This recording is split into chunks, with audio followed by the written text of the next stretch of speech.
তিরমিজি শরীফের বর্ণনা সালাসুল্লাহ ইউগুল্লু আলাইহিন্না কলবু মুমিন, তিন ক্ষেত্রে মুমিনের অন্তর খেয়ানত করে না।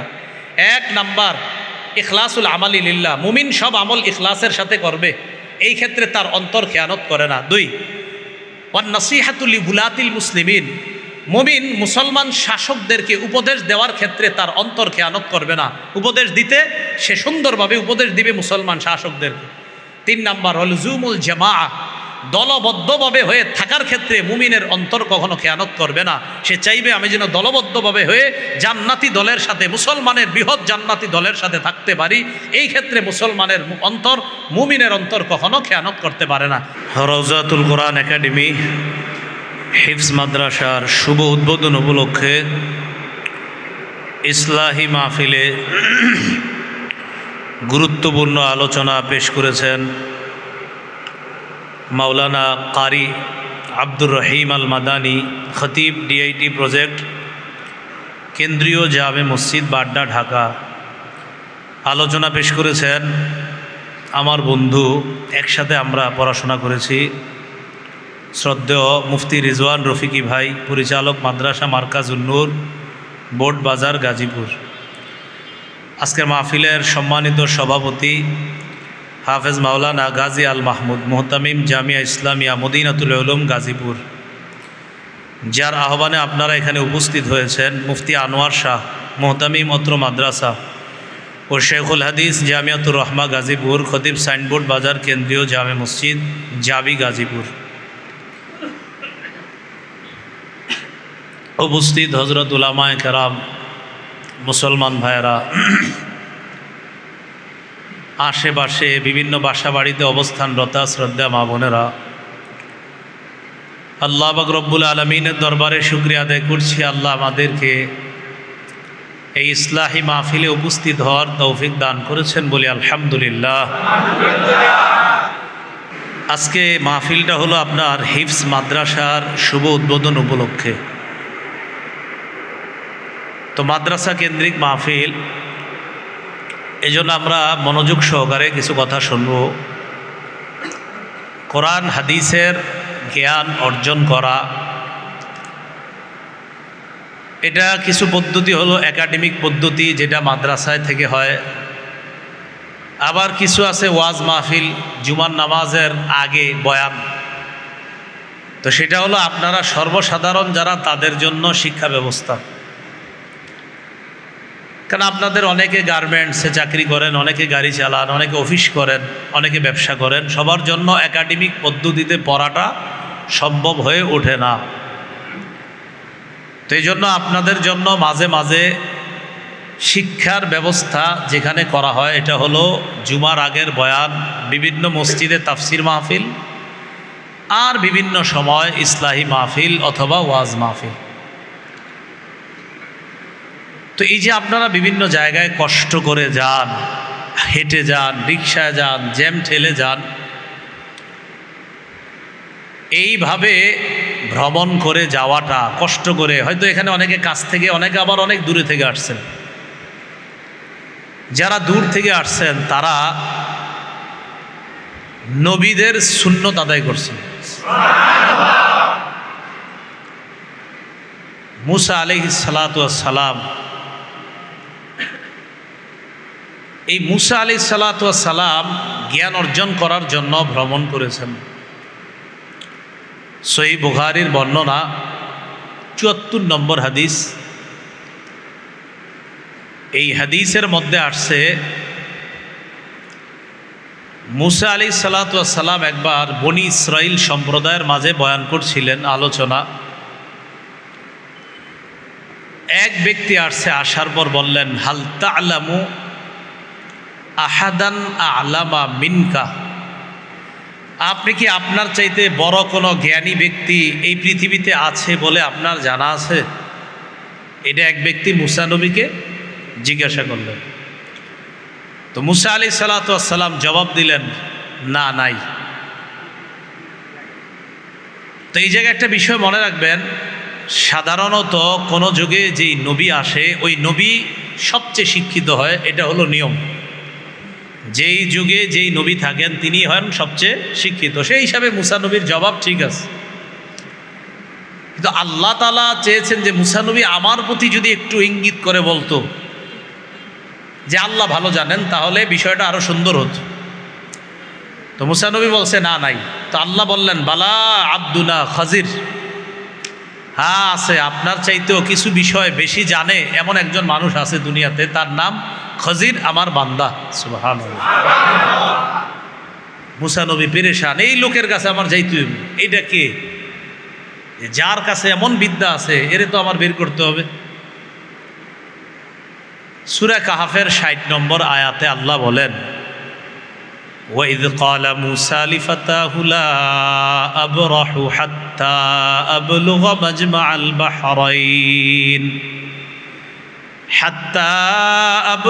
مَجْمَعَ الْبَحْرَيْنِ أَوْ أَمْضِيَ حُقُبًا।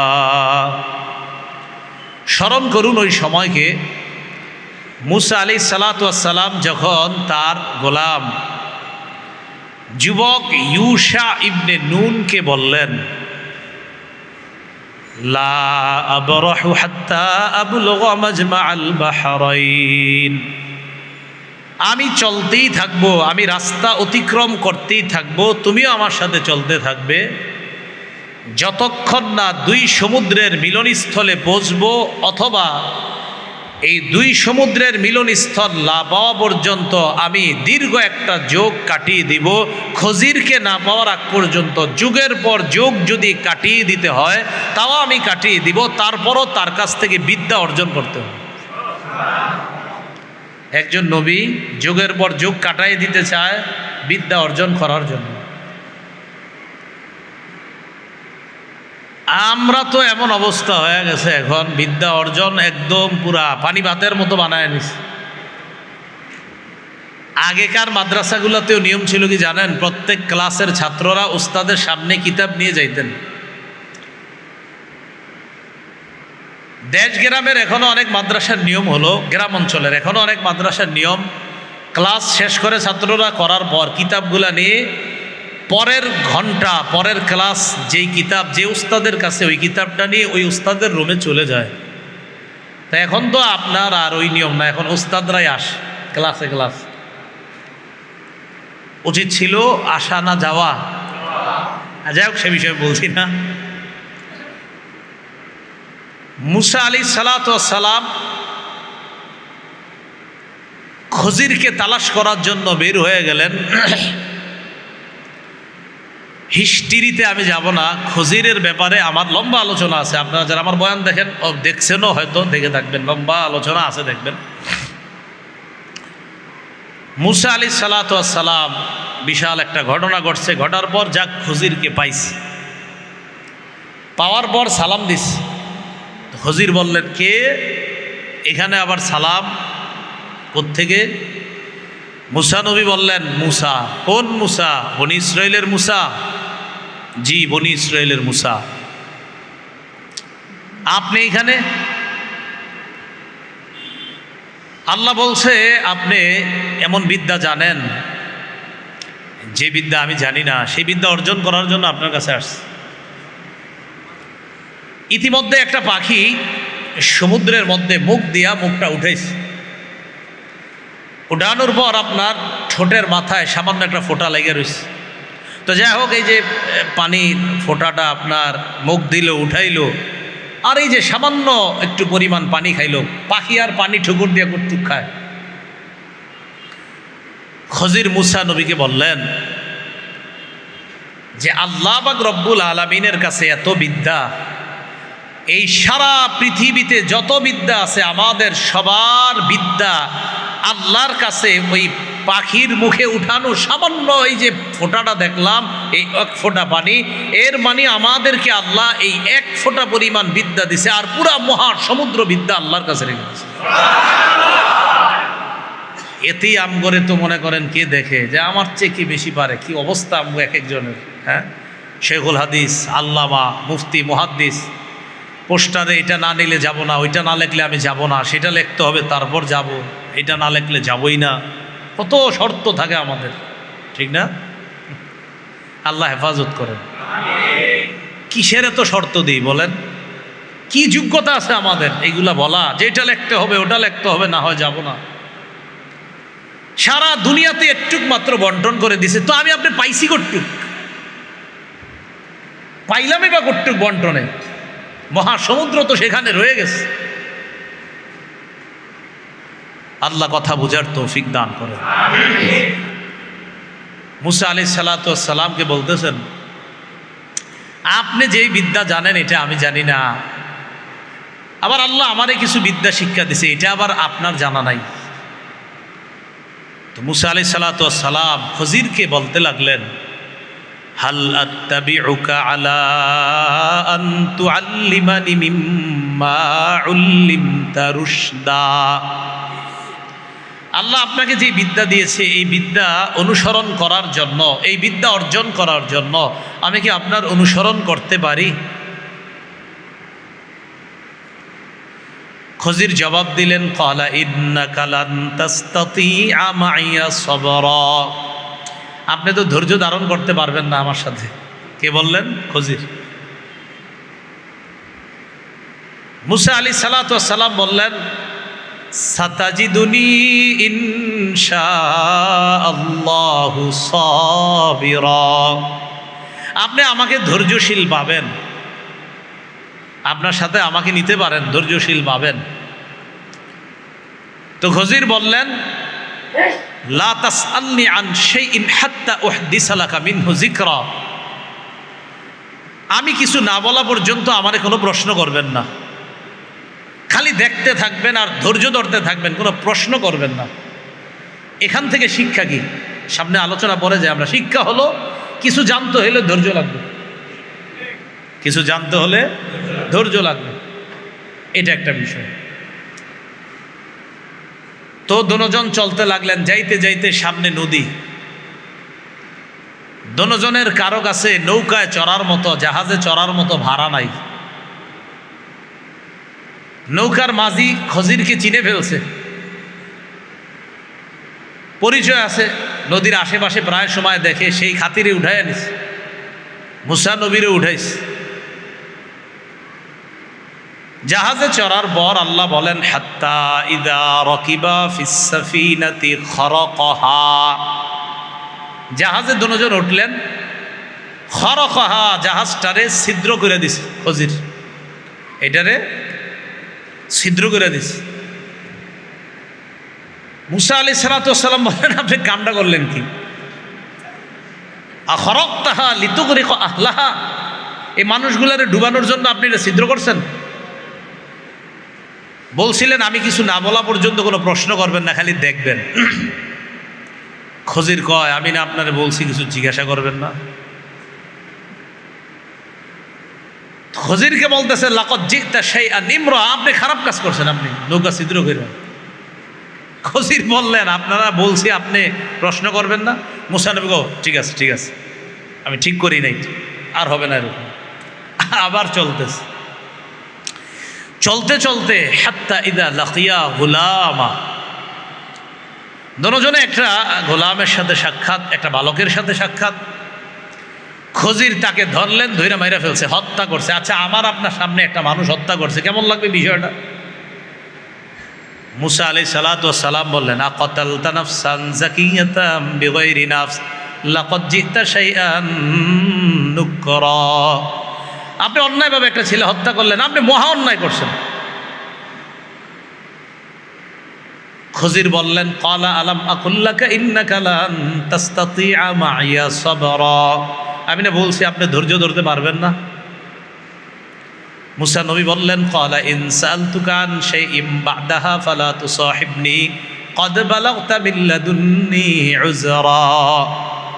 কারো ঘরে বাংলা কোরআন যদি থাকে, সূরা কাহফের 60 নম্বর আয়াত থেকে পড়া শুরু করবেন, 15 নম্বর পারা শেষ পৃষ্ঠাটা, 16 পারার শুরু পৃষ্ঠাটা একদম শেষ পর্যন্ত পড়বেন। দেখবেন কি মজা, মানে এত ব্যাখ্যাও দেখা লাগবে না, খালি অনুবাদগুলাই পড়বেন, অনেক মজা পাবেন। তো খজির বললেন, আমি না বললাম আপনি ধৈর্য ধরতে পারবেন না? তো মুসা বললেন, ইন সাআলতুকা ক্বালা ইন সাআলতুকা আন শাইইন বা'দাহু ফালা তুসাহিবনি। মুসা আলাইহিস সালাতু ওয়াস সালাম বললেন, এরপরে যদি আর কিছু জিজ্ঞাসা করি, ফালা তুসাহিবনি, আমারে আর নিয়েন না সাথে। তো খজির বললেন ক্বালা আলাম আকুল্লাকা ইন্নাকা লান তাসতাতিআ মাইয়া সাবরা। মুসা নবী বললেন ক্বালা ইন সাআলতুকা আন শাইইন বা'দাহু না ফালা তুসাহিবনি ক্বাদ বালাগতু মিন লাদুন্নি উযরা। তো বলতেছে আমি যদি এর পরে আপনাকে প্রশ্ন করি তো আপনি আর আমাকে সাথে নিয়েন না, আমাকে আর সাথী করেন না। তো দোনোজন চলতে চলতে হাত্তা ইদা আতাইয়া আহলা ক্বরিয়াতিন ইসতাতআমা আহলাহা, এক গ্রামে আসছে, আসার পর দোনোজনের ক্ষুধা, মুসাফির হিসাবে গ্রামবাসীর কাছে মেহমানদারি চাইছে। ফাআবাউ আইয়ুদাইফুহুমা, গ্রামবাসী অস্বীকার করলো, না মেহমানদারি করবো না। গ্রামবাসীর কাছে মেহমানদারি চাইছে, তারা অস্বীকার করলো, মেহমানদারি করবো না। এখন কোন এই লোক এই এলাকার কারো জন্য কিছু করতে মায়া লাগবে? যারা আমাদের মেহমানদারি করলো না, একটু সহমর্মিতা প্রকাশ করলো না, এদের প্রতি তো মায়া হবে না। ফাওয়াজাদা ফিহা জিদারান ইউরিদু আন ইয়ানকাদ্দা ফাআকামা, হঠাৎ দুইজনে দেখলো একটা দেয়াল পড়ে যাওয়ার উপক্রম। খজির ওই দেয়ালটাকে সুন্দরভাবে ঠিক করে দিল। কোন এলাকার দেয়াল? যে এলাকার মানুষ কিচ্ছু খাওয়ায় নেই। তো দেয়াল যখন ঠিক করে দিল, মুসা নবী বললেন এরাম করে কিছু খাওয়াইলো না, এদের দেয়ালটা ঠিক করে দিলেন। লাউ শি'তা লাত্তাখাযতা আলাইহি আজরা, চাইলে তো কিছু পারিশ্রমিক নিতে পারতেন, তাহলে আমরা কিছু খাইতে রাইতে পারতাম। খজির বললেন ক্বালা হাযা ফিরাকু বাইনি ওয়া বাইনিক সাউনাব্বিউকা বিতা'ওয়িলি মা লাম তাসতাতি আলাইহি সাবরা, আমার আপনার মাঝে এটাই পার্থক্য।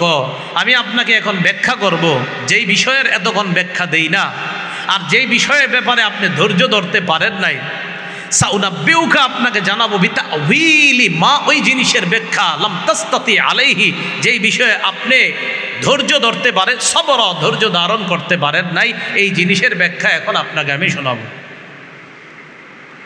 এবার বলতে লাগলেন আম্মাস সাফিনাতু ফাকানাত লিমাসাকিনা ইয়ামালুনা ফিল বাহ। ওনা আপনাদের পরীক্ষা নেওয়া দরকার। এবার কয়টা ঘটনা ঘটছে? 1 নাম্বার জাহাজ, 2 নাম্বার মেরে ফেলছে, 3 নাম্বার দেয়াল ঠিক করা, এই 3টা। তো মুসা নবী 3টার ক্ষেত্রেই প্রথমটা বলছে আপনি খারাপ কাজ করছেন, মানুষগুলো ডুবে মরবো না, নৌকা ছিদ্র করছেন।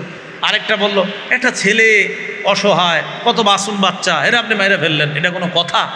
আরেকটা আর আম করে খাওয়াইলো না, আপনি দেয়াল ঠিক করলেন, কিছু টাকা পয়সা পারিশ্রমিক হিসাবে নেওয়া তো জায়েজ ছিল, নিতেন, আমাদের খাওয়ার ব্যবস্থা হইত। তো এবার ব্যাখ্যা শুরু করলেন। 1 নম্বর, ওই আগে আপনাদের কাছ থেকে ওয়াদা নিয়েছি, এলেম শিখতে হইলে কি লাগে? ধৈর্য। 1 নম্বর, আম্মাস সাফিনাতু ফাকানাত লিমাসাকিনা ইয়ামালুনা ফিল বাহ فأردت أن أعيبها وكان وراءهم ملك يأخذ كل سفينة غصبا। জাহাজটা ছিল ফাকানাত লিমাসাকিন, কয়েকজন অসহায় মানুষের, ইয়ামালুনা ফিল বাহ, যারা সমুদ্রে কাজ করত, এই জাহাজ চালায়া তারা খাইতো, এটাই তাদের জীবিকা উপার্জনের একমাত্র মাধ্যম। ফারাদতু আন আইবাহা, আমি এটাকে দোষযুক্ত করে দিতে চাইলাম। কেন জানো? ওয়াকানা ওয়ারাআহুম মালিকুন ইয়াখুযু কুল্লা সাফিনাতিন গাসবা, পিছনে এক জালেম বাদশা ছিল, এই জালেম বাদশা ইয়াখুযু কুল্লা সাফিনাতিন, এই সাফিনাতিনের পরে তাফসীর জালালাইন খুলে দেখেন, এখানে ব্যাখ্যা আছে কুল্লা সাফিনাতিন সালিহাতিন গাসবা, প্রত্যেক ভালো ভালো জাহাজগুলাকে ওই বাদশা ছিনতাই করে নিয়ে যায়। আমি এটারে ছিদ্র করে দিলাম, এটা এখন দুর্যুক্ত হয়ে গেছে, এটা আর ভালো নাই। বাদশা যখন দেখবে এটার মধ্যে দোষ আছে, এটা আর ছিনতাই করে নিবে না, তখন বাদশা ওই জলদস্যু যারা আছে, তার ডাকাত দল যারা আছে, তারা যখন জাহাজ আর নিতে পারবে না, এই ডাকাতি করে যখন চলে যাবে, তখন এই মাঝিরা, নৌকার মালিকরা ছিদ্রটা বন্ধ করে আবার এই জাহাজ দিয়া জীবিকা উপার্জন করতে পারবে। তাহলে কাজটা কি খজির ভালো করছিল না খারাপ? ভালো। এই একটা এলেম। আচ্ছা ঠিক আছে, বুঝলাম, একটা মানুষ মেরে এলেছেন, এটা কেমন কথা? তো খজির জবাব দিলেন আম্মাল গোলাম, যে ছেলেটাকে মারলাম, ফাকানা আবাওয়াহু মুমিনাইন, তার 2 বাবা মা এরা ছিল ভালো মানুষ। তো আমি চিন্তা করলাম যে এই ছেলে যখন বড় হবে আইয়ুর হিকহুমা তুগয়ানা ওয়া কুফরা, এই ছেলে তাদেরকে বাধ্য করবে নাফরমানি করতে, কুফরি করতে বাধ্য করবে, ও নিজেও কাফের হবে। এজন্য আমি চিন্তা করলাম এরে যদি আমি হত্যা করি, এর পরিবর্তে আল্লাহ পাক রব্বুল আলামিন এমন সন্তান দান করবে যেই সন্তানটা হবে নেককার, ভালো একজন সন্তান হবে, যেই সন্তান মা বাবারে খারাপ কাজে নিবে না। তো এটার আমি মেরে ফেলছি, এটা থাইকে কোনো লাভ নাই, কারণ এটা সারা জীবন অকর্মণ্য থাকবে, এটা কাফের থাকবে। আল্লাহ একটা বিদ্যার মাধ্যমে আমারে জানায়া দিয়েছে যে এটা হবে কাফের, তা আমি এটা হত্যা করলাম। আপনার চোখে দেখতে মনে হয়েছে এটা হত্যা, আসলে আল্লাহ তো আমাকে জানায়া দিয়েছে এই ছেলে কেমন হবে, এই জন্য হত্যা করলাম। বাস্তবিক অর্থে তাফসীর কারকরা লেখেন এই সন্তান হত্যা করার পরিবর্তে ওই দম্পতিকে আল্লাহ একটা কন্যা সন্তান দান করেছেন। এই কন্যার বংশ থেকে 11 জন নবী আল্লাহ বানাইছে। ভালো হয়েছে মুসা নবী, আচ্ছা বুঝতে পারলাম, দেয়ালটা ঠিক করছেন, খানা টানা কিচ্ছু খাওয়ায় নেই। খজির বললেন আম্মাল জিদারু ফাকানা লিগুলামাইনি ইয়াতীমাইন ফিল মাদিনা, এই দেয়ালটা যে ঠিক করলাম, এই দেয়ালটা লিগুলামাইনি ইয়াতীমাইনি ফিল মাদিনা ওয়া কানা তাহতাহু কানজুল লাহুমা ওয়া কানা আবুহুমা সালিহা, এই দেয়ালের নিচে তাদের সঞ্চিত সম্পদ ছিল এই দুইটা এতিম বালকের, এই দুইটা এতিম সন্তানের। দেয়াল যদি একবারে পড়ে যাইতো আর খাজানাগুলা যদি অন্যান্য কেউ দেখতো, চুরি করে নিয়ে যাইতো, আমি আল্লাহর কাছ থেকে বিদ্যার মাধ্যমে জানতে পারলাম এটার নিচে ধনভাণ্ডার আছে, দেয়ালটা এখন লাগায়া দেই। তো আল্লাহ পাক রব্বুল আলামিন চাইলে ফারাদা রাব্বুকা আইয়াবলুগা আশুদ্দাহুমা ওয়া ইয়াস্তাখরিজা কানজাহুমা রাহমাতাম মির রাব্বিক, তারা যখন বড় হবে তখন রবের রহমতের মাধ্যমে তারা তাদের এই সঞ্চিত ধনভাণ্ডারটা নিয়ে যেতে পারবে। এখন তারা ছোট মানুষ, এখন যদি এটা উন্মুক্ত হয়ে যায় অন্য মানুষ তাদের সম্পদটা মেরে দিবে, এরা বড় হওয়ার পর তাদের সম্পদটা আল্লাহর রহমতে আল্লাহই পাওয়ার ব্যবস্থা করে দিবে। বলেন তো তিনটা কাজ প্রথমে দেখতে আমাদের কাছে কি মনে হয়েছিল, কিন্তু আসলে তিনোটাই কি বলেন তো ভালো। কিন্তু আবার এই কাম আপনারা করতে যায় না, যারে হোক মাইরা নেবেন, মাইরা কবেন আমি জানতে পারছিলাম এরে মারা ঠিক আছে, বিষয়টা আমার কিন্তু এরকম না। এই বিদ্যা আমার আপনার নাই, এটা এই বিদ্যা এটা আলাদা এক বিদ্যা ছিল।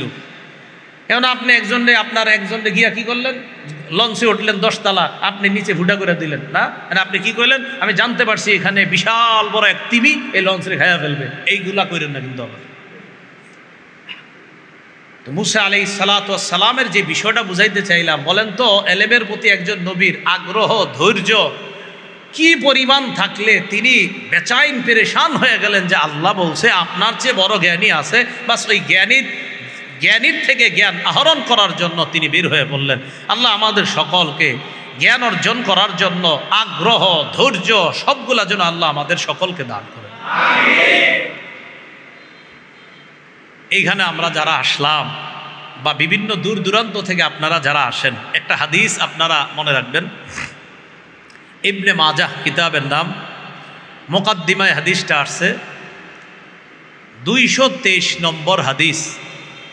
এই হাদিসের বর্ণনাকারী কাসির ইবনে কাইস রহমতুল্লাহ আলাই, তিনি বলেন কুনতু জালিসান ইনদা আবিদ দারদা ফি মসজিদি দিমাশক, আমি দামেশকের মসজিদে আবু দারদা রাদিয়াল্লাহু তাআলা আনহুর পাশে বসা। এটা কি মসজিদ, তো এমন একটা মসজিদ, দামেশকের মসজিদে রসুলের সাহাবী আবু দারদার পাশে বসা। জাআহু রাজুলুন মিনাল মাদিনা মাদিনাতির রাসূলি সাল্লাল্লাহু আলাইহি ওয়াসাল্লাম, সাহাবী মসজিদে বসা এক ব্যক্তি তার সাথে সাক্ষাৎ করার জন্য আসছে মদিনা থেকে। কোত্থেকে? মদিনা থেকে দামেশকের দূরত্ব প্রায় 1200 কিলোমিটারের উপরে। কয় কিলোমিটার? প্রায় 1200 কিলো বর্তমান হিসাব অনুযায়ী। তো যেই ব্যক্তিটা আসছে আবু দারদার কাছে, আসার পর আবু দারদা রাদিয়াল্লাহু তাআলা আনহু তাকে দেখলেন, দেখার পর ওই লোকটা আবু দারদাকে বললেন, আমি আপনার কাছে এসেছি মদিনা থেকে, লিহাদিসিন বালাগানি আন্নাকা তুহাদ্দিসুহু আর রাসূলিল্লাহি সাল্লাল্লাহু আলাইহি সাল্লাম। কথাটা গুরুত্ব দিয়ে শুনেন, আমি আপনার কাছে আসছি মদিনা থেকে শুধু একটা বিষয়ে যাচাই করার জন্য। কয় কি বিষয়? একটা বিষয় যাচাই করার জন্য কি একটা হাদিস। কি হাদিস? যে হাদিসটা আমি জানি রসুল বলেছেন আর আমি শুনলাম ওই হাদিসের বর্ণনাকারী নাকি আপনি। আবার বলছি, আমি মদিনা থেকে আসছি, একটা হাদিস আমি শুনেছি, জেনেছি, মুখস্থ করেছি, আর এই হাদিসটা আমার কাছে পৌঁছেছে আর আমি জানতে পারলাম হাদিসের বর্ণনাকারী সাহাবী নাকি আপনি। আমি শুধু যাচাই করতে আসছি আসলে এই হাদিসটা নবী বলছে কিনা, এটা জানার জন্য এই 1000 কিলোমিটারের উপরে রাস্তা সফর করে আসছি। কয়টা হাদিস? একটা মাত্র হাদিস। তো আবু দারদা রাদিয়াল্লাহু তাআলা আনহু অবাক হয়ে গেলেন, সাহাবী নিজে অবাক। তিনি বলতেছেন, আমা যা বিকা তিজারাহ, তুমি কি কোনো ব্যবসায়ী প্রয়োজনে এখানে আসো নাই? কয় না, আমি কোনো ব্যবসায়ী প্রয়োজনে আসি নাই। কয় অলা মা যা বিকা গায়রুহু, আচ্ছা তুমি কি ব্যবসা ছাড়া অন্য কোনো প্রয়োজন বা এই হাদিস ছাড়া অন্য কোনো প্রয়োজনে আসনি? কয় বিশ্বাস করেন আমি অন্য কোনো প্রয়োজনে আসিনি, শুধু একটা হাদিস যাচাই করতে আসছি। কয় কোন হাদিসটা?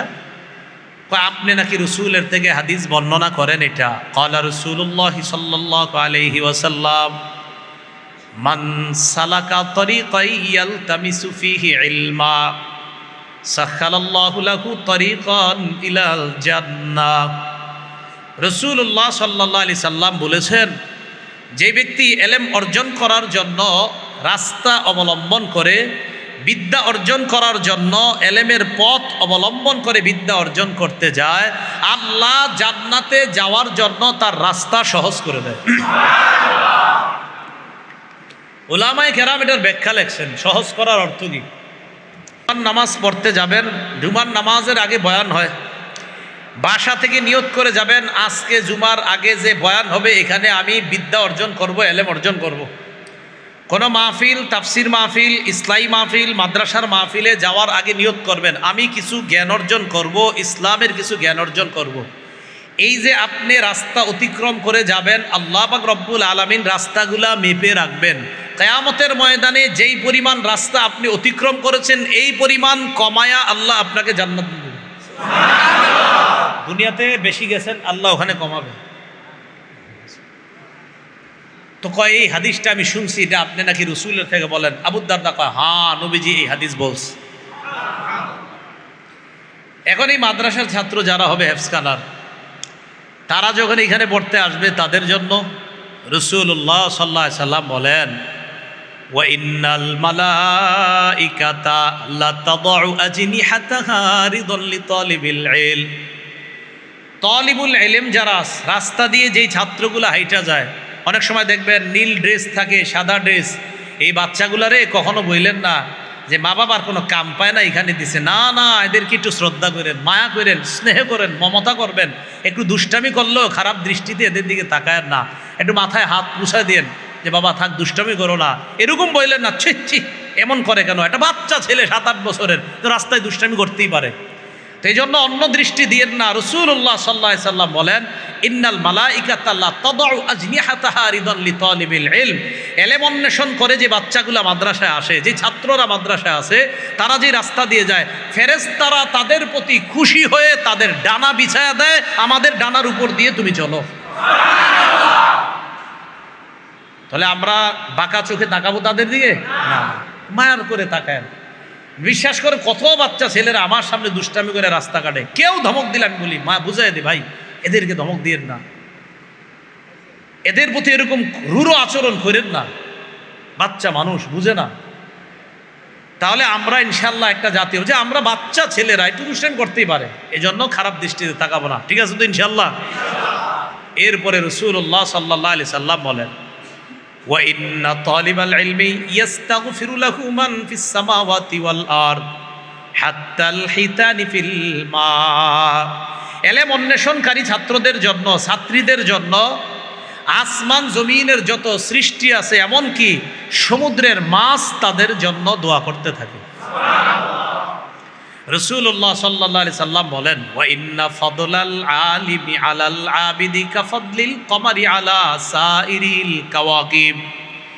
নবী বলেন, আকাশের চন্দ্র, আকাশে যত নক্ষত্র আছে, আসমানের সমস্ত কোটি কোটি নক্ষত্র তারার চাইতে চন্দ্রের যেমন মর্যাদা, একজন আবেদ যে আল্লাহর ইবাদত করে তার চাইতে একজন আলেমের মর্যাদা তেমন, চন্দ্রের মর্যাদা নক্ষত্রের তুলনায় যেমন। কোটি কোটি নক্ষত্রের চেয়ে চন্দ্রের মর্যাদা যেমন, রসুলকে একজন আবেদ যে ইবাদত করে তার চাইতে একজন আলেমের মর্যাদা ওই নক্ষত্রের তুলনায় চন্দ্রের মর্যাদা যেমন। অন্য বর্ণনায় আসছে কি, ফদলুল আলিমি আলাল আবিদি কা ফদলি আলা আদনাকুম, তোমাদের তুলনায় আমি নবীর মর্যাদা যেমন, একজন আবেদের তুলনায় আলেমের মর্যাদা তেমন। একজন আবেদের তুলনায় আলেমের মর্যাদা তেমন। এরপরে রাসূলুল্লাহ সাল্লাল্লাহু আলাইহি সাল্লাম বলেন, ইন্নাল উলামাআকুম ওয়ারাসাতুল আম্বিয়া, আলেমগণ হলেন নবীদের ওয়ারিস। বলেন আমার সাথে, আলেমগণ নবীদের ওয়ারিস। আপনারা ওয়ারিস হন কিসের? স্বর্ণ, রূপা, টাকা পয়সা, ঠিক না? রাসূলুল্লাহ সাল্লাল্লাহু আলাইহি সাল্লাম বলেন, ওয়া ইন্নাল আম্বিয়া আলাম ইউরিসু দিনারাও ওয়ালা দিরহামা, নবীগণ স্বর্ণ রূপার উত্তরাধিকার বানায় না, ইন্নামা ওয়াররাসুল ইলমা, নবীগণ এলেমের উত্তরাধিকার বানায়। নবীগণ কিসের উত্তরাধিকার বানায়? এলেমের উত্তরাধিকার বানায়। এই জন্য আপনার এলাকার ইমাম, আপনার এলাকার খতিব, আপনার এলাকায় মাদ্রাসার উস্তাদ, তাদেরকে মহব্বত করবেন এই সূত্রে যে তাদের মধ্যে নবীগণের মিরাস আছে। নবীরা যেই মিরাস রাখছে সেই মিরাস আল্লাহ তাদের সিনায় রেখে দিয়েছেন।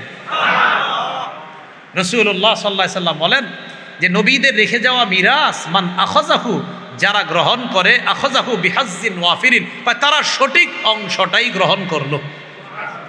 তাহলে আপনাদের কাছে জানতে চাই, উলামাদেরকে নবীগণ স্বর্ণরূপার মিরাস, স্বর্ণরূপার উত্তরাধিকার বানাইছে? নবীরা আলেমদেরকে টাকা পয়সা, বাড়ি গাড়ির উত্তরাধিকার বানাইছে? তাহলে কোরআন সুন্নাহর উত্তরাধিকার বানাইছে। তাহলে নবীগণ তাদের মিরাস যাদেরকে দিয়ে গেলেন তাদেরকে আমাদের সম্মান করা দরকার আছে না নাই? আল্লাহ আমাদের সকলের অন্তরে উলামাদের প্রতি আজমত মহাব্বত তৈরি করে দেন। তাহলে এলেম অর্জন করার জন্য আমরা যে দূর থেকে আসি, আমাদের লস না লাভ? দেখছেন নি, দূর থেকে আইসা যে হাদিসটা, এই লম্বা হাদিসটা আপনাদেরকে শোনাইলাম, আল্লাহ আমল করার তৌফিক দান করেন।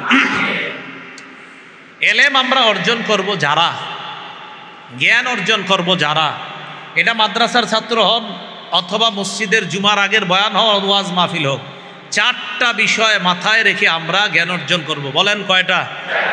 প্রথমে বলবো চারটা, এরপরে ব্যাখ্যা দিব। 1 নাম্বার পরিশুদ্ধ নিয়ত। বলেন। তাহলে আমরা এলেম অর্জন করব, প্রথম যে বিষয়টা মাথায় রাখবো কি? 2 নাম্বার আল্লাহর কাছ থেকে পাওয়ার আশায়। আমি এলেম অর্জন করব, করার পর আমি আমল করব, এর বিনিময় বেনিফিট আমি আল্লাহর কাছে পাবো, মানুষ কি বলবে এটা আমার দেখার সময় নেই। 3 নাম্বার ইখলাসের সাথে। বলেন। 4 নাম্বার রিয়া মুক্ত।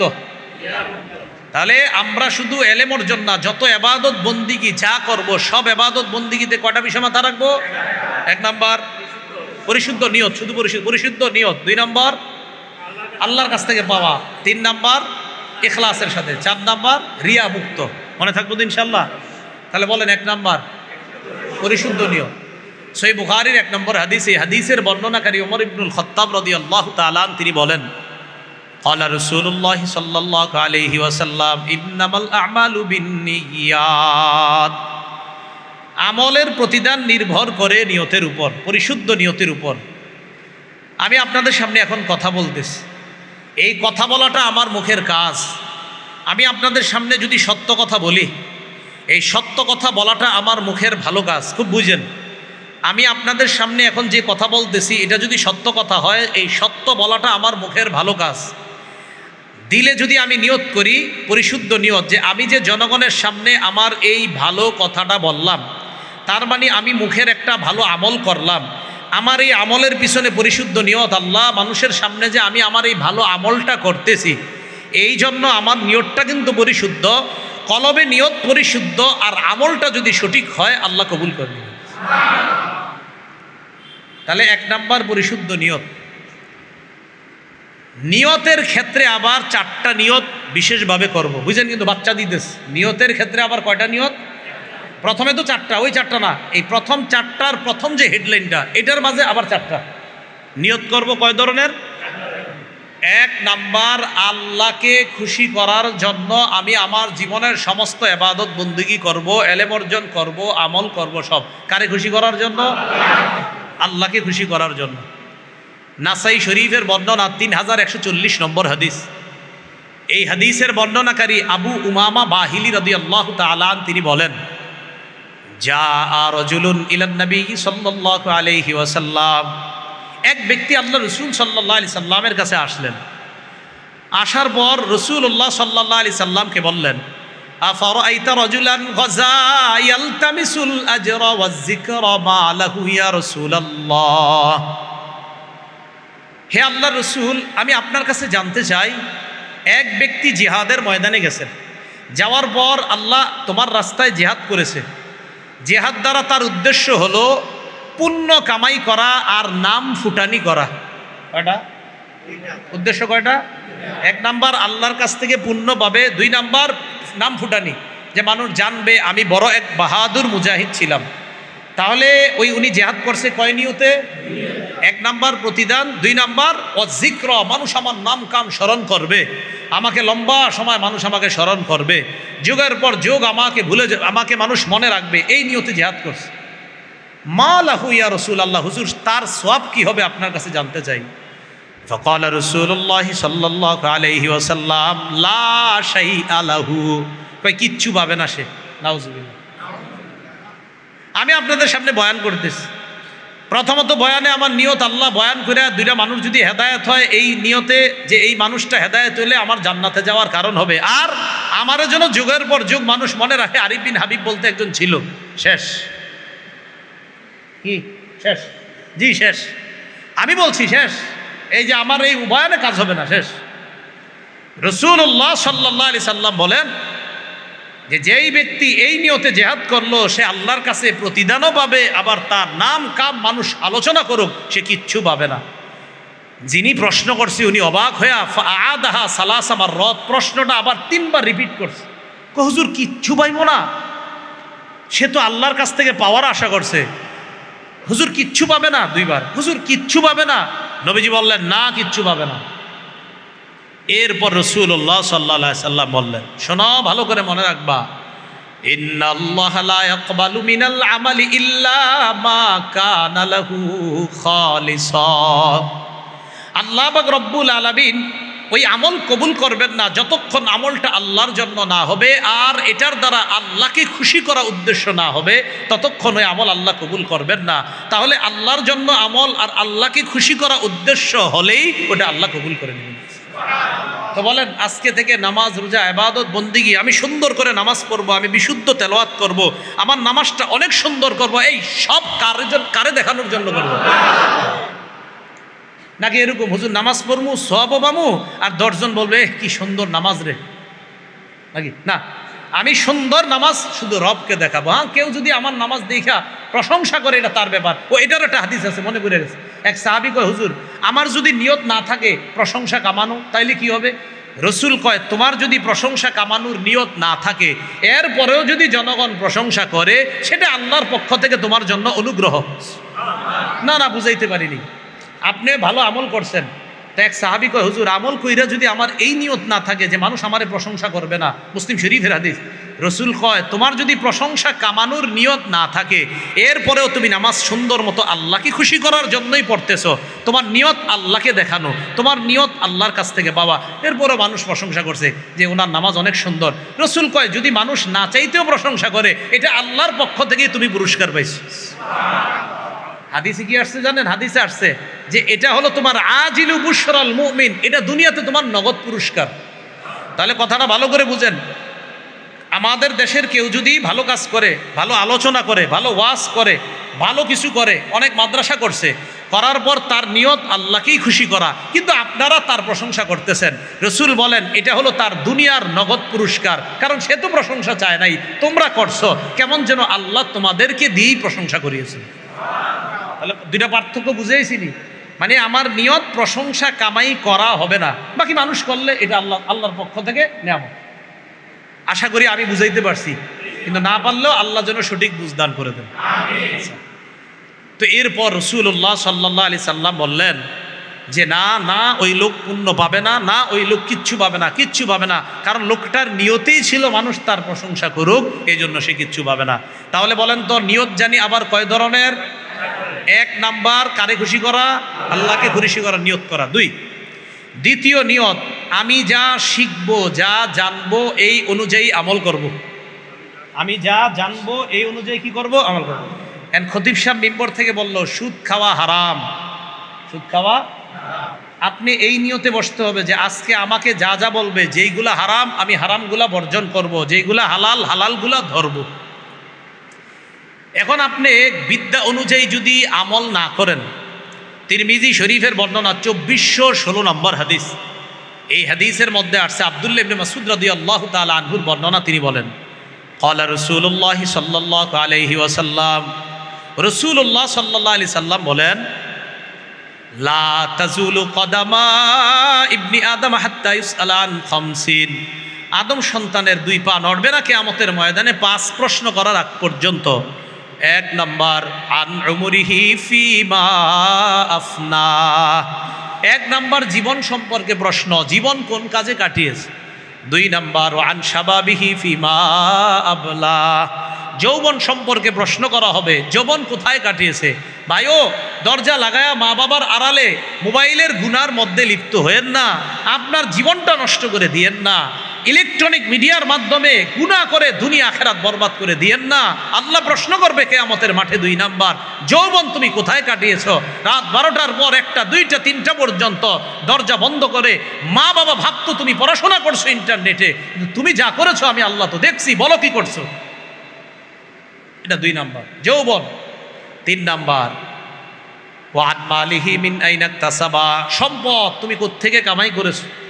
4 নাম্বার ওয়াফিমা আনফাকা, ওয়াফিমা আনফাকা, কোথায় খরচ করেছেন। এবার আমার সাথে 2টা বাংলা বলেন, বলেন হালাল পথে আয়, হালাল খাতে ব্যয়। 3 নাম্বার প্রশ্ন হবে হালাল পথে আয় করেছো। 4 নাম্বার প্রশ্ন হবে হালাল খাতে ব্যয় করেছো। এটা হলো 3 আর 4 প্রশ্ন। এখন আপনি 3 নাম্বার হালাল পথে আয় করেছেন, 4 নাম্বার জুয়া খেলছেন, মানে হালাল পথে আয় করছেন কিন্তু 4 নাম্বার খাতটা জুয়া, আপনি জুয়া খেলছেন, তাহলে কিন্তু হলো না। 3 নাম্বার কোন পথে সম্পদ কামাই করছো, 4 নাম্বার কোন খাতে ব্যয় করেছো। তাহলে যেই পথে কামাই করেছেন এটাও হতে হবে হালাল, আর যেই খাতে ব্যয় করেছেন এটাও হতে হবে কি হালাল। 5 নাম্বার ওয়ান ইলমিহি বিমাজা আমিলা ফিমা আলিমা, এলেম সম্পর্কে জিজ্ঞাসা করা হবে এলেম অনুযায়ী আমল করছো কিনা। শুক্রবার দিন মসজিদে গিয়ে যে হুজুরের বয়ান শুনতা, বয়ানগুলো আমল করছো ঠিক মতো। এই 5 প্রশ্ন করার আগে আদম সন্তানের 2 পা নড়বে না। তাহলে বলেন তো নিয়তের মধ্যে আবার কয় প্রকারের নিয়ত করব।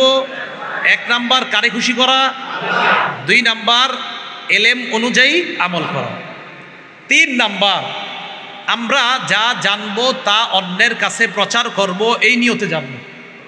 আমরা যা জানবো অন্যের নিকট তাবলীগ করব, প্রচার করব, এই নিয়তে জানা।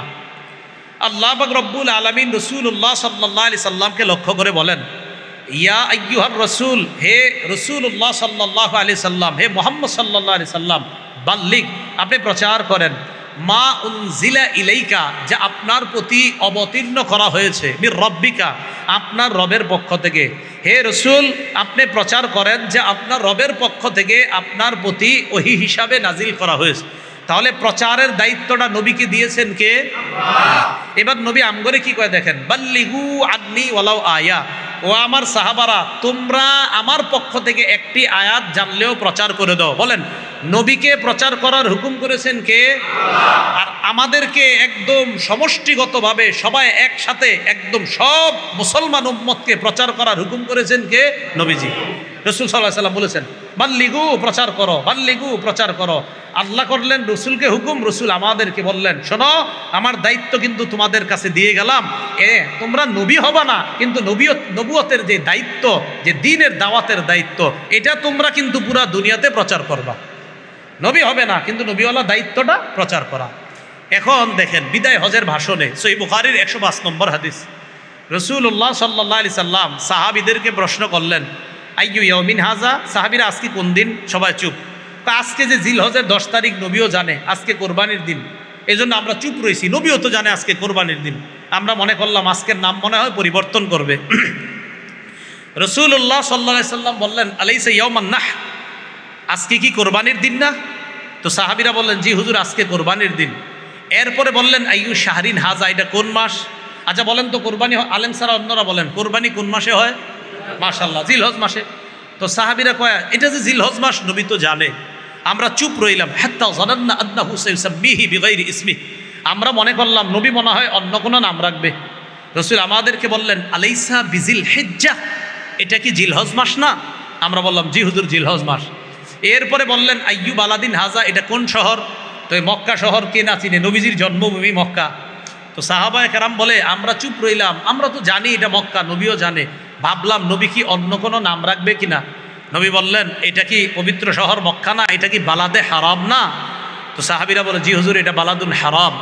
রাসূলুল্লাহ সাল্লাল্লাহু আলাইহি সাল্লাম বলেন, ইন্না দিমাআকুম ওয়া আমওয়ালাকুম ওয়া আ'রাযাকুম আলাইকুম হারামুন আলাইকুম ওয়া ফি রিওয়ায়া আলাইকুম হারামুন কাহুরমাতি ইয়াউমিকুম হাযা ফি শাহরিকুম হাযা ফি বালাদিকুম হাযা। আজকে কোরবানির দিন যেমন সম্মানিত, এই মাস যেমন সম্মানিত, এই শহর যেমন সম্মানিত, ঠিক তেমনিভাবে এই দিন সম্মান যেমন, এই মাসের সম্মান যেমন, এই এলাকার সম্মান যেমন, এক মুসলমান আরেক মুসলমানের ইজ্জত, এক মুসলমান আরেক মুসলমানের রক্তপাত ঘটানো, এক মুসলমান আরেক মুসলমানের অপমান করা, আমি রাসূলুল্লাহ সাল্লাল্লাহু আলাইহি সাল্লাম তোমাদের জন্য এই মক্কার মতো পবিত্র আর সম্মানিত ঘোষণা করলাম। একজনের রক্ত আরেকজনের জন্য হারাম, মানে পবিত্র, কেউ কারো রক্তপাত ঘটাইবা না। একজনের সম্পদ আরেকজনের কাছে পবিত্র, কারো সম্পদ লুণ্ঠন করবা না। একজনের কাছে আরেকজনের ইজ্জত পবিত্র, কারো ইজ্জত তোমরা হরণ করবা না। এই শহর, এই দেশ আর এই দিনের মতো আমি মুসলমানের এই 3টা অধিকার সম্মানিত বলে ঘোষণা করলাম। এটা বলা আমার উদ্দেশ্য না। রসুল বয়ান দেওয়ার পর বললেন, তোমরা সবাই বয়ানটা শুনছো তো? রসুল সবাই শোনাইলেন। শোনানোর পর বললেন, আলা হাল বাল্লাগতু, এই শোনো আমি কি আমার দায়িত্ব পালন করছি? সাহাবীরা কয়, জি হুজুর পালন করছেন। আবার বললেন, আমি কি পালন করছি? বললেন হ্যাঁ। রসুল এইভাবে বললেন, আল্লাহুম্মা শাহাদ, আল্লাহ আপনি সাক্ষী থাকেন, আল্লাহ আপনি সাক্ষী থাকেন, আল্লাহ সাক্ষী থাকেন, আমার সাহাবীরা বলছে আমি নাকি আমার দায়িত্ব পালন করেছি। এবার সাহাবীদেরকে বললেন, আমি তো দায়িত্ব পালন করেছি, তোমাদের তো দায়িত্ব আছে। কি? আলা ফাল্লিবাল্লিগি শাহিদুল গায়বা, তোমরা উপস্থিত যারা আছো তোমাদের দায়িত্ব আমার কাছ থেকে যা জানলা, অনুপস্থিত যারা আছে তাদেরকে পৌঁছায়া দেওয়া, তাদেরকে জানায়া দেওয়া। এখন আপনাদের এইখানে কি আজকে এলাকার সবাই আসছে? তো এইখানে যা শিখবেন, যা জানবেন, ঘরের বিবির কাছে, মেয়ের কাছে, শাশুড়ির কাছে, নিজের কন্যার কাছে প্রচার করার দায়িত্ব কার? বলেন আমাদের। কার? তাহলে 3 নাম্বার নিয়ত, আমরা যা জানবো তা অন্যের কাছে প্রচার করব, বিশেষ করে আমাদের ঘরে প্রচার করব। 4 নাম্বার নিয়ত, লেখনী শক্তি আল্লাহ যাদেরকে দিছে, কলমের মাধ্যমে একটু লেখা প্রকাশ করব কথাগুলা। যেমন আপনারা ফেসবুক চালান, ফেসবুকে উল্টাপাল্টা কিছু না লেখা, ভালো কিছু জানলেন এটা ফেসবুকে লিখে দেন। হয়তো একটা লোক এটা পড়ার কারণে যদি হেদায়েত পেয়ে যায়, হতে পারে এটাই আপনাকে জান্নাতে নিয়ে যাবে। তাহলে উল্টাপাল্টা কিছু না লেখা, উল্টাপাল্টা ঝগড়া, এই যে ফেসবুকে ঝগড়া না লাগানো, ঠিক না? 2 আলেমের মাঝে ঝগড়া না লাগানো, 2 আলেমের বক্তব্য কাট করে ঝগড়া না লাগানো, ওইগুলো আসলে অন্যায়। এগুলা কি বলেন তো? অন্যায়, আসলে অন্যায়, এগুলো মারাত্মক অন্যায়, এগুলো ঠিক না। আল্লাহ আমাদেরকে হেফাজত করেন। তাহলে আসল কথায় আসি, আবার কয় জিনিস মাথায় রাখতে হবে? 1 নাম্বার নিয়ত। নিয়তের মধ্যে আবার কয় ধরনের নিয়ত? তো এটা তো হলো। তো প্রথম যে 4টা, আবার 1 নম্বর নিয়ত, 2 নাম্বার মনে আসেনি? বুঝলে গেছেন? আল্লাহর কাছ থেকে পাওয়ার আশা, বুঝলেন? আল্লাহর কাছ থেকে পাওয়ার আশা। হ্যাঁ, আল্লাহর কাছ থেকে পাওয়ার আশা কেমন? আমি এখানে বিদ্যা অর্জন করতে যাব, এটা অর্জন করার পর আমি আমল করব, অথবা এখানে এই মজলিসে আসাটাই সওয়াব। এখানে যে বসে আছেন এটাই সওয়াব, এখানে আপনারা বসে আছেন এটাই সওয়াব। বুখারীর বর্ণনা, ফেরেশতারা আমাদের পুরা মজলিসটা ঘেরাও করে আল্লাহর আসমান পর্যন্ত চলে গেছে। তো আল্লাহ পাক, লম্বা হাদিস, আল্লাহ শেষের দিকে বলে, ইশহাদু আন্নী কদ গফারতু লাহুম, সাক্ষী থাকো এখানে যারা নিয়ত ভালো করে আইসা বসছে আমি তাদেরকে মাফ করে দিচ্ছি। তাহলে বাস এখানে এই আশায় আসছি, কে মাফ করবে আমাদেরকে? আল্লাহ। 3 নাম্বার কি ছিল? ইখলাস। 3 নাম্বার কি ছিল? ইখলাস। রাসূলুল্লাহ সাল্লাল্লাহু আলাইহি সাল্লামকে এক সাহাবী প্রশ্ন করলেন, মাল ঈমান, হুজুর ইমান কি জিনিস? নবীজি বললেন ইখলাস। এক কথায় কয় হুজুর ইমান কি জিনিস? রসুল কয় ইখলাস। বলছে মাল ইমান, হুজুর ইমান কি? রসুল কয় ইখলাস। ইমান হলো ইখলাস। সুবহানাল্লাহ। তিরমিজি শরীফের বর্ণনা, সালাসুল্লাহ ইউগিল্লু আলাইহিন্না কলবু মুমিন, তিন ক্ষেত্রে মুমিনের অন্তর খেয়ানত করে না।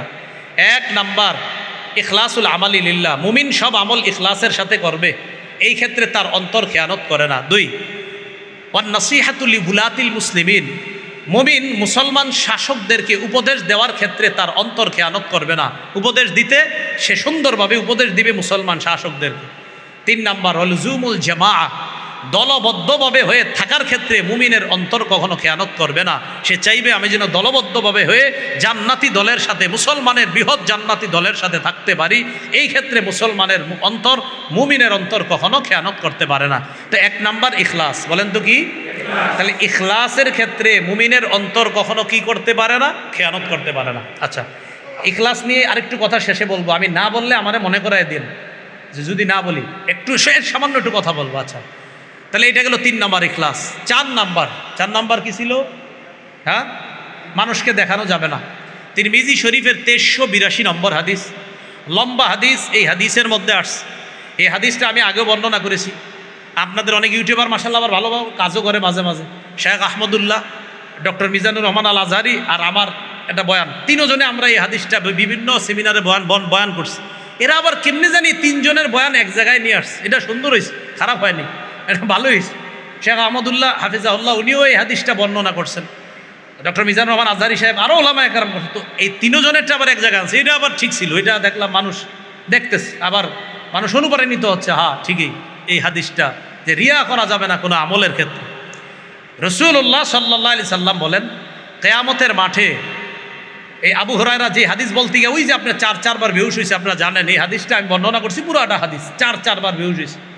তো হাদিসের একটা অংশ এরকম যে কিয়ামতের ময়দানে আল্লাহ শহীদকে ডাকবে, আলেমকে ডাকবে, আল্লাহ পাক রব্বুল আলামিন দানশীলকে ডাকবে। তো আলেমকে ডাইকা বলবে, আলেম সাহেব, আলাম ও আল্লিমকা মা আনজালতু আলা রসুলি, আমার নবীরে যে বিদ্যা আমি দিয়েছি, আমার নবীর উপর যে কোরআন দিয়েছি, আমার নবীর থেকে কোরআন হাদিসের বিদ্যা আমি কি আপনাকে শিক্ষা দেই নাই? নবীকে যেই কোরআনের বিদ্যা দিলাম, আর নবী কোরআনের বিদ্যাটা ব্যাখ্যা করেছে হাদিস দিয়ে, এই কোরআন হাদিসের বিদ্যা কি আমি আপনাকে জানাইনি? আমি কি তোমাকে জানাইনি? আলেম বলবে বালা, হ্যাঁ রব আপনি জানাইছেন। আল্লাহ বলবে ফামাজা আমিলতা ফিমা উল্লিমতা, তোমাকে যা জানানো হয়েছে এই অনুযায়ী আমল করছো তুমি? তো উনি বলবে আকুমু বিহি আনা আল্লাইলি ওয়া আনা আন-নাহার, আল্লাহ আমি রাত সকাল সন্ধ্যা সর্বদা আমল করতাম, দিনের বেলা ছাত্রদেরকে হাদিস পড়াইতাম, রাতের বেলা মানুষের সামনে বৈশা বৈশা হাদিস শোনাইতাম, কোরআন শোনাইতাম। আল্লাহ বলবে সব ঠিক আছে, তুমি যে এগুলা করতা আমি তো জানি, কারে খুশি করতে করতা এটা বলো। ওই বান্দাকে আল্লাহ বলবে হ্যাঁ ঠিক আছে, তুমি কোরআন হাদিস শিক্ষা প্রচার কর্তা, দিনে রাতে প্রচুর প্রচার কর্তা, তোমার টার্গেট ছিল জনগণ যেন তোমাকে বড় বক্তা বলে, বড় ওয়াইজ বলে, বড় মুফতি বলে, বড় মুহাদ্দিস বলে, বড় শাইখুল হাদিস বলে, তোমাকে যেন বলে সে বাংলাদেশে একমাত্র একজন। এইগুলা কামাই করার জন্য তুমি জনগণের সামনে, ছাত্রদের সামনে তুমি এইগুলা প্রচার করছো, আমারই খুশি করার জন্য করো নাই। যাও জাহান্নামে যাও, সুহিবা বিহি আলা ওয়াজহিহি ফিন্নার, মাথাটা নিচে পাগুলা উপরের দিকে দিয়ে হেঁচড়াইতে হেঁচড়াইতে জাহান্নামে নিতে। রিয়া, মানুষকে দেখায় যে টার্গেট অমুকে আমাকে এটা বলবে সেটা বলবে। এই জন্য আপনারা দোয়া করবেন, যারা আপনাদের সামনে বয়ান দেয়, বক্তৃতা দেয়, সব সময় তাদের জন্য দোয়া করবেন যে তাদের প্রত্যেকটা কথায় যেন ইখলাস থাকে। কারণ আপনাদের সামনে এত ওয়াজ করে এরা যদি জাহান্নামী হয় তো কতটা কষ্টের কথা। আল্লাহ, আমি আমার জন্যই দোয়া চাইতেছি আপনাদের, আমি সবচেয়ে মনে হয় তাদের মাঝে আমি সবচেয়ে এই রোগে রোগাক্রান্ত, আমার জন্য দোয়া করবেন যে এই রোগ যেন কখনো না আসে। মাঝে মাঝে আসে যে ঠিকই, কত মানুষের সামনে বয়ান করছে, আল্লাহ যেন এই রোগ থেকে তাড়াতাড়ি হেফাজত করে, আপনাদের কাছে দোয়া চাই, দোয়া করবেন, আল্লাহ সকলকে হেফাজত করেন। তো চারটা কথা মাথায় থাকবে তো ইনশাল্লাহ।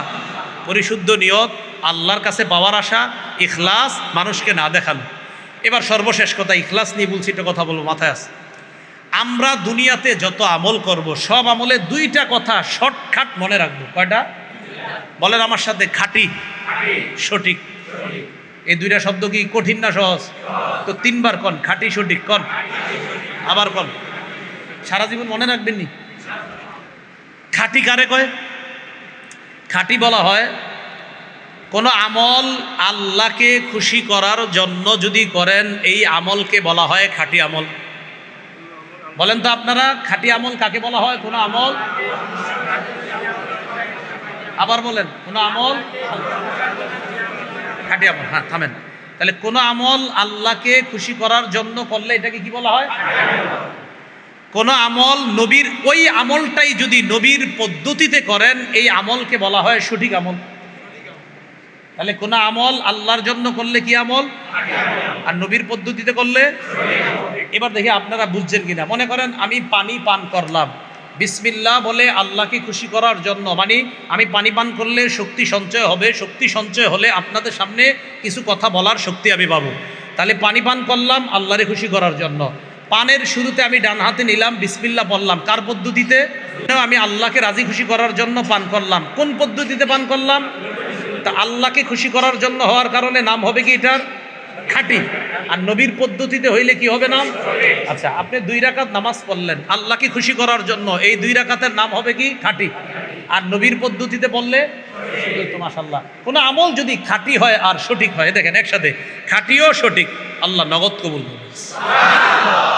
তাহলে আজকে থেকে মনে রাখবো, আমি এশার নামাজ দাঁড়াইছি, মনে করেন আজকে এশা বললাম, আগামীকাল ফজর বললাম, বলেন ফজর কার জন্য পড়বো? আল্লাহর জন্য বললে ফজরের নামাজের কি হবে? এটা নাম খাঁটি। নবীর পদ্ধতিতে পড়বো, তাহলে কি হবে? ফজর যদি খাঁটি ও সঠিক হয়, কবুল করবে কে? মনে থাকবেন। আল্লাহ আমাদের সকলকে, আমাদের জীবনের প্রত্যেকটা ক্ষেত্রে, মাদ্রাসা, মসজিদ, আমল, ইবাদত, সব ক্ষেত্রে আল্লাহকে খুশি নবীর পদ্ধতিতে করার তৌফিক দান করেন। সুবহানাল্লাহি ওয়া বিহামদিহি, সুবহানাকাল্লাহুম্মা ওয়া বিহামদিকা, আশহাদু আল্লা ইলাহা ইল্লা আনতা, আস্তাগফিরুকা ওয়া আতুবু ইলাইক। শেষ কথা, এই মাদ্রাসাটার প্রতি খেয়াল রাখবেন তো? ইনশাল্লাহ। আওয়াজ ছোট হয়ে গেছে, এতক্ষণ ওয়াজ শুনলা, শেষের দিকে ইনশাল্লাহ। ইনশাল্লাহ খেয়াল রাখবেন তো? ইনশাল্লাহ। 1 নাম্বার আপনাদের কাছে আমার চাওয়া, এই মাদ্রাসাটার নাম নিয়ে একটু দোয়া করতে পারবেন কারা কারা? এটা পারবেন তো? এই দোয়াটা সবচেয়ে বেশি জরুরি। হ্যাঁ, এরপর আছে পরামর্শ, ছাত্র, অর্থ, আরও যা যা দরকার ওইগুলো পরে, কিন্তু প্রথমে একটু দোয়া করবেন, আল্লাহ মাদ্রাসাটা কবুল করেন, আল্লাহ মাদ্রাসাটা কবুল করেন। একটু ভাবেন তো, 3টায় আপনি ঘুমান, 4টায় আপনি ঘুমান, আর মাদ্রাসায় পোলাপান পড়তেছে আলহামদুলিল্লাহ রাব্বিল আলামিন, ইয়াসিন আল কোরআনিল হাকিম, আর রহমান আল্লামাল কোরআন পড়তেছে। আপনি ঘুমাইতেছেন, তারা পড়তেছে, এদের কারণেই তো বরকত পাচ্ছেন। আল্লাহ বুঝার তৌফিক দান করেন।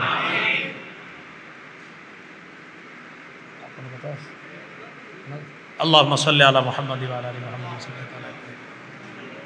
الحمد لله رب العالمين والعاقبة للمتقين والصلاة والسلام على سيد الأنبياء والمرسلين وعلى آله وأصحابه أجمعين ربنا ظلمنا أنفسنا وإن لم تغفر لنا وترحمنا لنكونن من الخاسرين رب ارحمهما كما ربياني صغيرا رب ارحمهما كما ربياني صغيرا الله আল্লাহ আমল করি, আল্লাহ আমল করার পর চিন্তা করি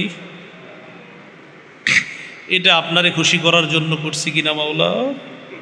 আল্লাহ মেহেরবানি করে আমাদের জীবনের প্রতিটা ক্ষেত্রে আপনাকে খুশি করার জন্যই যেন আমল করতে পারি, তৌফিক দান করেন। জীবনের সমস্ত গুনাহ খাতাগুলো মাফ করে দেন আল্লাহ। আমাদের মধ্যে যারা অসুস্থ বানায়া দেন, যারা ঋণী ঋণ পরিশোধের ব্যবস্থা করে দেন, যারা অভাবী অভাব দূর করে দেন আল্লাহ। এই মাদ্রাসাটা আপনি কবুল করে নেন, এই মাদ্রাসার যাবতীয় প্রয়োজন গাইবি খাজানা থেকে পুরা করে দেন আল্লাহ। রওজাতুল কোরআন একাডেমি আল্লাহ, হেফজ শাখা, বালক শাখা আল্লাহ মেহেরবানি করে ছাত্র, অর্থ, পরামর্শ, দোয়া যা যা প্রয়োজন আপনি ব্যবস্থা করে দিয়েন আল্লাহ। বালিকা শাখাকেও আপনি কবুল করে নেন আল্লাহ। আমাদের মধ্যে যারা কঠিন বিমারিতে আক্রান্ত হয়ে হসপিটালে ঘরের বিছানায় শোয়া আল্লাহ, তাদেরকে আপনি মাফ করে দেন আল্লাহ। আমাদের দোয়া আপনি কবুল করেন।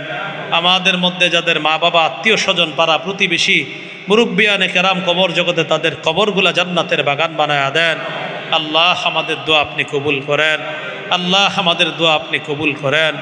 রব্বানা তাকাব্বাল মিন্না ইন্নাকা আনতাস সামিউল আলিম ওয়া তুব আলাইনা ইন্নাকা আনতাত তাওয়াবুর রহিম। আল্লাহুম্মা সাল্লি ওয়া সাল্লিম ওয়া বারিক আলা মুহাম্মদ। সুবহান রাব্বিকা রাব্বিল ইজ্জাতি আম্মা ইয়াসিফুন ওয়া সালামুন আলাল মুরসালিন আলহামদুলিল্লাহি রাব্বিল আলামিন। আমিন। আসসালামু আলাইকুম।